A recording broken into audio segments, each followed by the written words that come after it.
The mining station Titan 7 floated like a forgotten jewel in the cold darkness of space, its hull scarred by countless meteor impacts and years of neglect.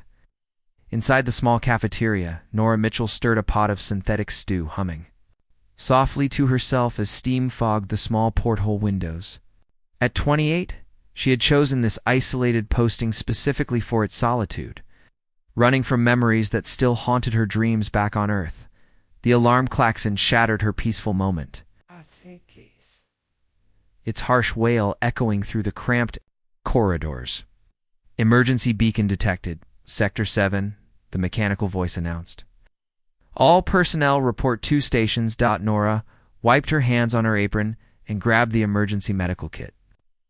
As the station's only medic and cook, she wore many hats on this skeleton crew operation. Outside, through the observation deck's massive windows, she could see the twisted wreckage of what had once been a sleek spacecraft.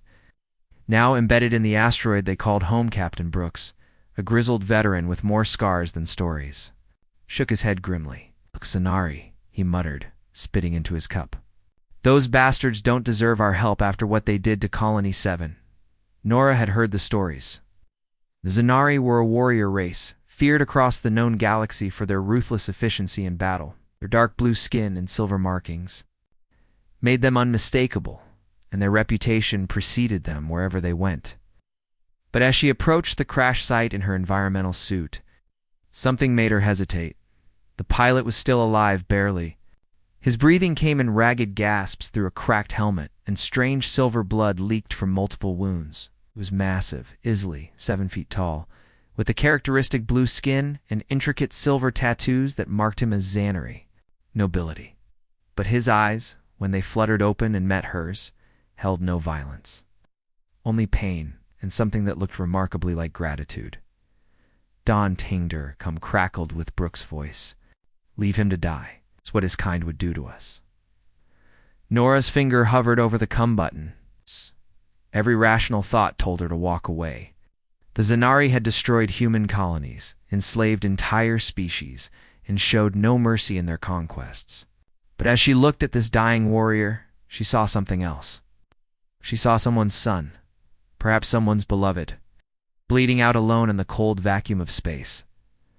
"I'm bringing him in," she said finally, cutting the cum before Brooks could protest. Further, the warrior's eyes opened again as she activated the emergency stretcher.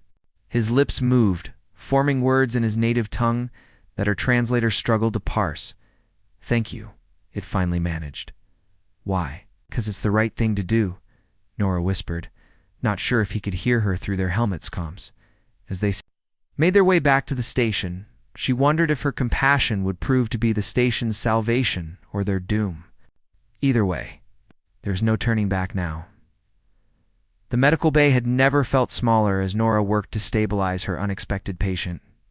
The Zanari warrior drifted in and out of consciousness, his massive frame barely fitting on the standard human medical bed. She had managed to remove his damaged armor, revealing a chest crisscrossed with old scars and fresh wounds that told stories of countless battles. "My name is Kale," he said suddenly, his voice a deep rumble that seemed to resonate in her chest. "I owe you a debt I can never repay." Nora looked up from the regeneration scanner she was calibrating. "Just focus on healing. We can talk about debts later." His laugh was bitter. "You do not understand. My people do not accept charity from humans. This kindness will be seen as weakness by my clan." "Then why tell me your name?" Nora challenged, meeting his intense golden eyes. "Because you risked everything to save an enemy," Kale said softly. "That deserves honesty in return." Over the next several hours, as Nora worked to heal his injuries, Kale began to share fragments of his story. He was not just any Zanari warrior, but a prince of the royal bloodline, sent on a desperate mission to find a cure for the plague that was slowly destroying his homeworld. The research data he carried could save millions of his people, but it had also made him a target for those who profited from Zanari's suffering.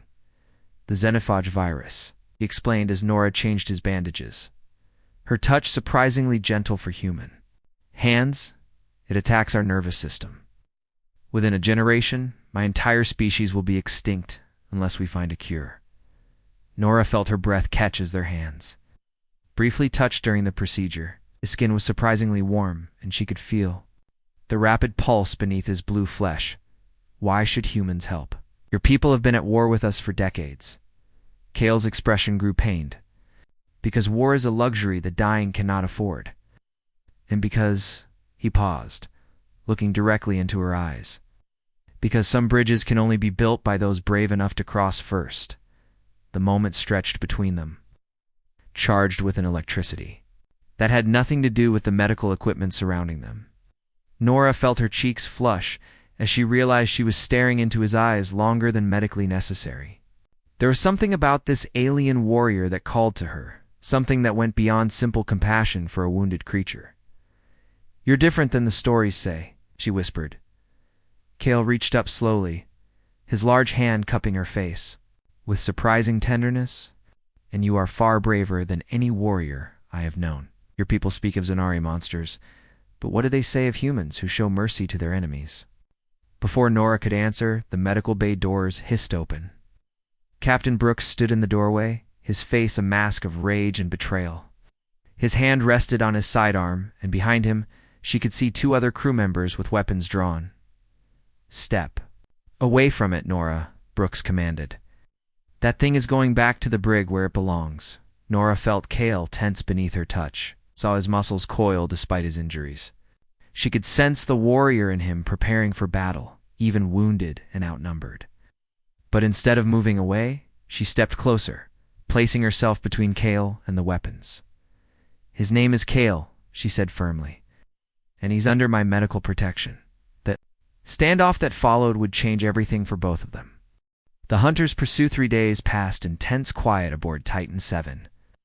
Nora had convinced Captain Brooks to keep Kale in the medical bay under armed guard rather than the brig, arguing that moving him too soon could worsen his injuries. What she didn't mention was how she found herself drawn to their conversations during her rounds. How his stories of distant worlds and noble quests stirred something in her heart. She thought had died long ago.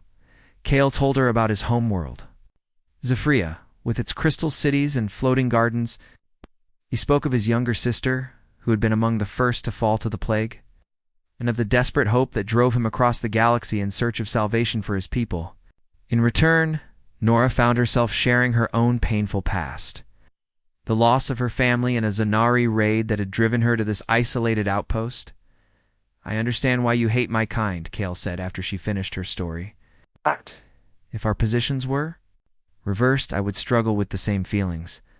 But you're not like them," Nora whispered, her hand resting lightly on his arm.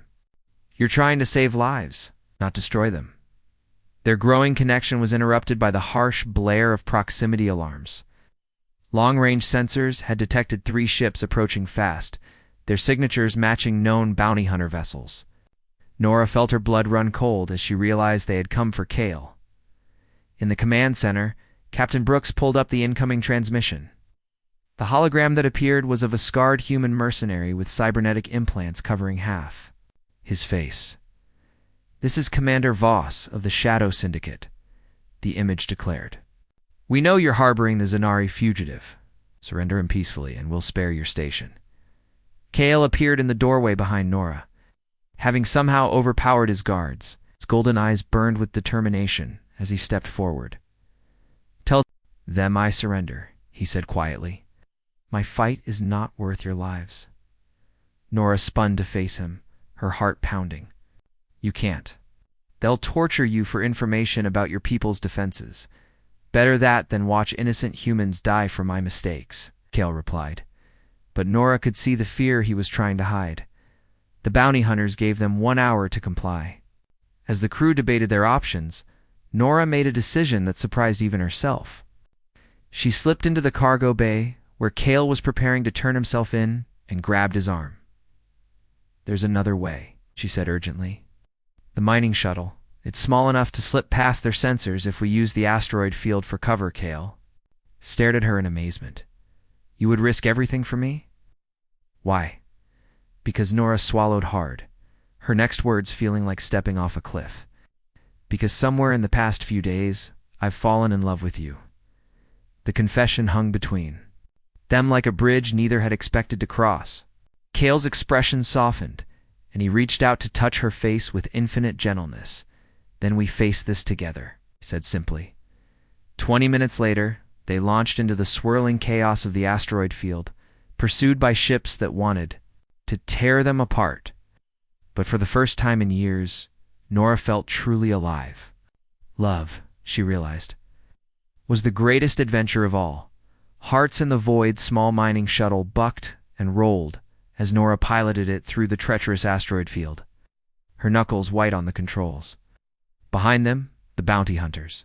Ships prowled like predators, their sensors sweeping the rocky debris for any sign of their quarry. Beside her, Kale monitored their pursuers with the tactical expertise of a born warrior. "There," he pointed to a cluster of larger asteroids. "If we can reach that formation, the mineral deposits should mask our heat signature." Nora nodded. Pushing the shuttle's engines beyond their safety limits, they slipped between two massive rocks, the hull scraping against stone as she maneuvered, into a hidden alcove. For several tense minutes, they watched as searchlights played across the asteroid surfaces around them. "We should be safe here for now," Nora whispered, finally allowing herself to breathe. They had found refuge in a small cave system on one of the larger asteroids, the shuttle's emergency systems providing just enough atmosphere and warmth to survive. As they waited for the hunters to move on, the confined space seemed to shrink around them, making every shared glance, every accidental touch, feel magnified. "I never thanked you properly," Kale said as they shared emergency rations by the shuttle's dim emergency lighting. "You sacrificed everything for a stranger." "Not a stranger," Nora replied softly. "Not anymore." Kale set down his food and moved closer to her on the narrow bench. In the faint light, his blue skin seemed to shimmer, and the silver markings that traced. His neck and arms caught her attention. She found herself wondering what they meant, what stories they told. "They mark the stages of a warrior's life," Kale explained, noticing her gaze. "Victories, losses, moments of honor and shame. This one?" He traced a complex pattern on his chest. "Represents the day I failed to save my sister." Nora reached out without thinking, her fingers following the silver lines. "What does this represent?" she asked, touching a newer marking on his. Shouldered KL, single quotes, at her touch. "That one is incomplete," he said hoarsely. "It will be finished when I either save my people or die in the attempt." The air between them crackled with tension as Nora let her hand rest against his chest, feeling the rapid beat of his alien heart. When Kale's arms came around her, she didn't resist. Their first kiss was gentle, almost hesitant, as if they were afraid of breaking something precious. "I never expected to feel this way," Nora whispered against his lips, "especially not with someone from a species I was taught to fear." Kale's golden eyes searched her face in the dim light. "Love recognizes no boundaries of species or star systems," he replied. "It simply is." They made love there in the cramped shuttle, surrounded by the cold void of space, but warmed by the fire they had kindled between them. Nora marveled at the gentleness in Kale's powerful hands, the way he whispered her name like a prayer in his native tongue. For the first time since losing her family, she felt complete. Afterward, as they lay entwined in the shuttle's narrow bunk, Kale told her about Zanari bonding rituals, how his people believed that true love could transcend death itself. Nora shared human traditions of marriage and commitment, and they found themselves planning a future neither had dared imagine just days before. When we reached the research facility, Kale said as he held her close, "What will you do? Come with you." Nora replied without hesitation, "Your fight is my fight now." Outside their small sanctuary, the hunters continued their search, unaware that their quarry had found something far more valuable than freedom. They had found each other, and that changed everything. Love's ultimate test dawn broke over the research facility on Kepler Station, sterile corridors buzzing with activity as scientists from a dozen worlds worked frantically to decode the data Kale had brought. Russ Stood beside him in the central laboratory, watching as the xenophage virus's structure was slowly unraveled on massive holographic displays. "It's working," Dr. Alina Vasquez, the lead researcher, announced with barely contained excitement. "The enzymatic sequence in your genetic..." Sample is providing the missing piece. We should have a viable treatment within hours. Kale's hand found Nora's, squeezing gently. 3 weeks had passed since their escape from Titan 7, and the bounty hunters had finally given up their pursuit. But their trials were far from over. News of their relationship had spread throughout the galaxy, creating a diplomatic crisis that threatened to reignite the human-Zanari war. Prince Kale. A new voice interrupted their moment of hope. They turned to see Ambassador Theron, a tall man in the formal robes of the Galactic Council. Flanked by guards from both human and Zanari forces, Ambassador. Kale inclined his head respectfully, but Nora could feel the tension in his posture. You've caused quite a stir, Theron continued, his expression grave. The Zanari High Command demands your return to face charges of treason for sharing military secrets. Meanwhile, the Terran Federation wants you tried for war crimes. And this, he gestured, between Kale and Nora, this unprecedented union has both governments in an uproar. Nora stepped forward, her chin raised defiantly. Kale saved his people and potentially ended a war that has cost millions of lives.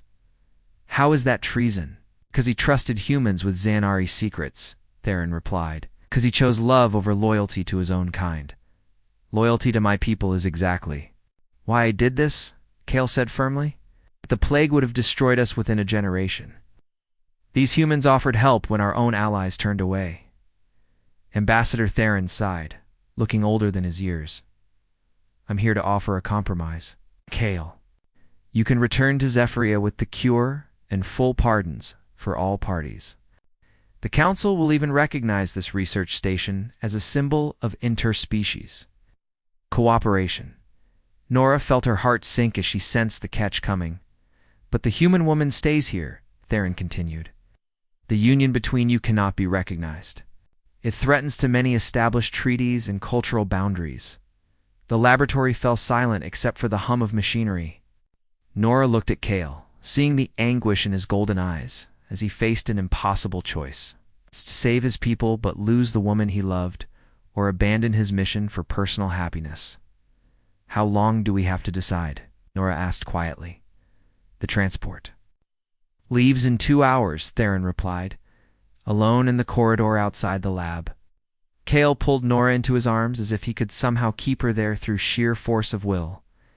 I cannot ask you to give up everything for me, he whispered against her. Hair, your life, your world, your people. Nora pulled back to look into his eyes, her heart breaking but her resolve firm. And I can't let you sacrifice your people for me. You have to go, Kale. It's who you are. Tears she had never expected to see ran down Kale's blue cheeks. Then come with me.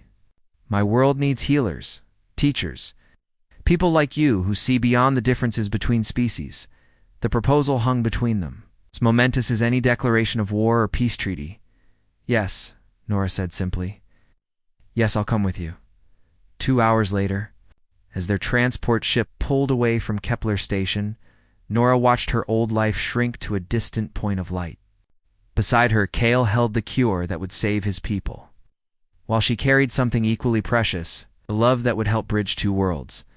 Their wedding on Zephyria would be the first human-Zanari union in galactic history. Witnessed by representatives from dozens of worlds, the plague was eradicated within months, and the research partnership they had helped forge became the foundation for lasting peace between their species. Years later, as Nora watched their children, the first human-Zanari hybrids ever born, play in the crystal gardens of their new home, she reflected on the simple act of kindness that had changed everything. Love, she had learned, was indeed the greatest adventure of all, capable of transforming not just hearts, but entire civilizations in saving each other. It saved both their worlds. Artifacts. Create. I've created a completely original adventure, and romantic story called The Healer's Gift with 5 parts, each containing exactly 500 words. The story follows Nora Mitchell, a human chef and medic, and Kale, a Zanari alien prince, as their forbidden love develops and ultimately transforms both their worlds,